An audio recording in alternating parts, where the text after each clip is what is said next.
Motherhood. 35 years, no map, no manual, and no mute button. And today is 1,825 days into my tour of duty with Kent Greer. It is June 16th, 1995, and he's turning 5 today. And his demeanor, let's call it hyper. Velocity, volume. He's like confetti with a heartbeat. And he woke up this morning thinking he was a little motivational speaker, asking me this: is it time yet? Are they ready for me? He had enough energy to light up a small city like we're from, Concord, just north of Charlotte, North Carolina. And me, what am I doing? I'm getting ready to clean up this house. So I don't know about you, but every time I had a birthday party, and I told people I had over 25-year-olds coming to my house, everybody from my mother-in-law to my neighbor down the street, they wanted to stop in and see how things were going. And I had this idea that the house had to look like nobody lived there, especially children. So I go into the dining room and I take a look around. I look at the work I've done. I look at the chandelier. Oh, cobweb. And I think to myself, I gotta go for it. So against my insurer's best advice, I take the chair, I put it on the dining room table, and I go for it. I think to myself, if I die doing this, at least I will die doing what I loved, preventing judgment.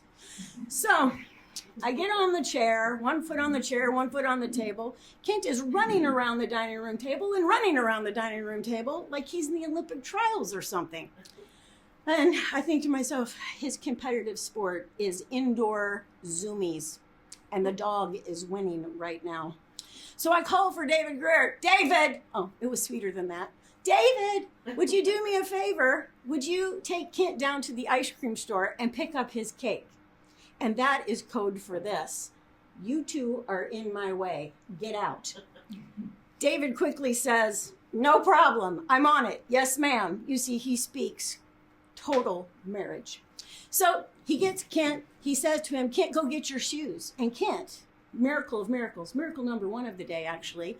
Kent gets his shoes. He straps them on. He ties them up. David is looking at him with these shoes on, and he stares at me and he says, I love 5 years old. It's a miracle age. But I don't look at David, but I nod. I am in a throw pillow fluffing throwdown right now, and I don't have time to look. So the next miracle happens right away. Kent gets in the car. He presses the button. The mini-door van opens up. He gets in. He's locked. He's loaded. He presses the door. It's shut.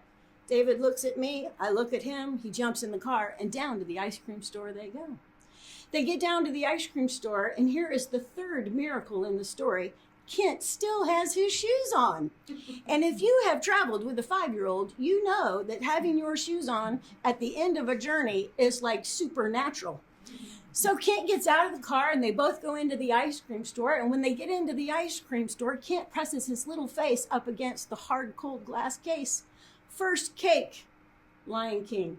He turns to his daddy, who's in the middle of a conversation, and he says, Daddy, Daddy, Daddy, is that the cake that I want? And David says, no, that's not the cake. Kent goes back into the hard, cold glass case, presses his little nose up against the case again. Fire truck cake. Daddy, is that the cake I want? No, Kent. He goes in for the third try, and he sees the clown cake. You know this one. Scoop for the head, cone for the hat, little smile made of icing. Scary, it's a clown. And Kent turns back to his daddy and says, is that the cake that I want? And David says, no, honey. And he melts into the floor of the Baskin-Robbins. But David scoops him up, takes him to the hard, cold glass case, and says, there, look over there. And Kent pulls up his head, and it goes from cries to a gasp to dinosaurs. Because what does this kid want? Dinosaurs. And isn't that how our life is? When did we begin to settle for things that we know we don't even want? Let's not do it. Let's take the cues from the miracles. First, get your shoes on. What are your talents? 2, Get strapped in. Be safe, but get on the adventure. Stay the course. The journey could take longer. Keep your shoes on. And finally, when you get there, take a bite.